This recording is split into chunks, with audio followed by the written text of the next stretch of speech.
Listen, I'm gonna say, like, without watching the film, just going back and seeing, I thought, like, defensively we were pretty good. Like, there were a couple breakdowns. I thought that they obviously they almost got up 43s. That's what we want to do. But to hold them to 73 points, the fact is, like, 69 points isn't gonna.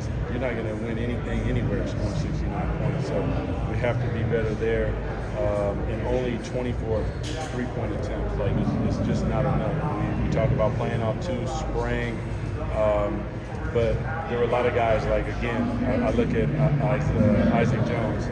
I said to him after game one, I believe he had 2 rebounds. I was like, listen, man, you need 10. He goes and gets 7, then he gets 8, and today he got 10. Like, whatever happens, like, to see that type of growth out of a young player, and then for him to find a game and really started turning that thing around was beautiful. What did you like about the block down in the end? Well, oddly enough, the other night he texted me after the game because he took it bad because we were reading everything, and he paused for a second, but he went to block it and his hand got caught in the rim the other night, which would have been a game-saving block, and tonight he went and did it again. Like, he has instincts and different things that you can't necessarily teach. Super excited about him and his progress. Boogie Ellis, obviously, what you going early. As everything kind of comes to an end, have you been pleased with what you've seen from him? I think Boogie has continued to grow, because the other night I took him out early. He didn't play, like, particularly, like, great, but one thing that I know about him is he's going to bring the effort. Tonight he was spectacular. He was the reason that the defensive tone was set. I thought he was in his man all night. He's aggressive. He's going to shoot the ball, go down shots. Like, that type of play from both of those young players, they will end up on our big team. How much do you feel like this process has helped you be a better assistant down the line? I'm not sure about that one.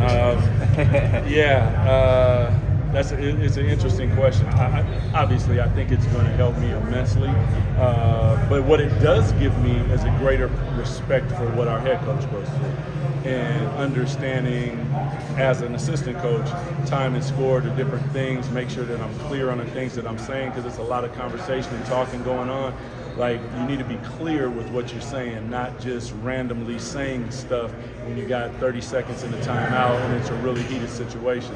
And I totally respect that, because those are the things, like, I had to address to make sure, like, from the defensive side I want one thing, from the offensive side I want one thing, then I need to go in and address, and after that you guys can have at them and make sure that the message is consistent across the board.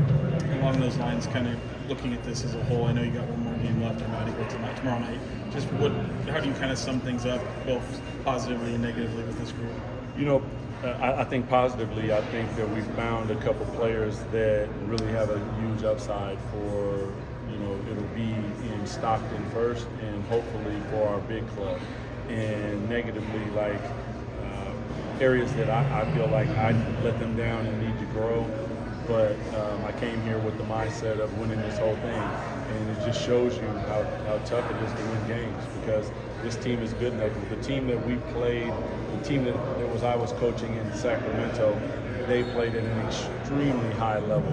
And I've only seen that here one time. And it's difficult to play that sort of basketball consistently for 40 minutes. But I know it's possible. And that's the part that disappoints me. Hey, Coach.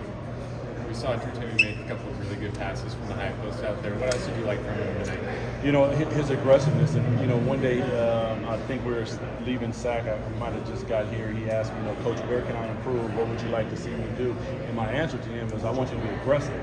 Because when he's aggressive from that position, it sets the table for everything. That doesn't mean you have to shoot it every time, but the fact he turns around with an aggressive pivot, he's looking at the basket, he's looking to pass the ball, it changes the whole complexity of the game. And I thought that he did that tonight consistently and came up really huge for us.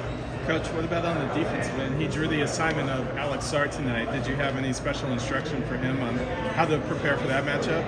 No, I wanted him to be physical, get after him, make sure that you're up, because the tendency for, Drew isn't the fastest guy or most athletic guy in the world, but based upon our defense, he has the ability to push up because behind him we're shifted. So he knows that we have his help.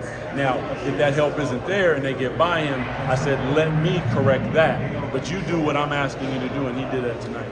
Hey, Coach Christie, a couple more guys. We saw Boogie Ellis have a great game on both sides of the floor.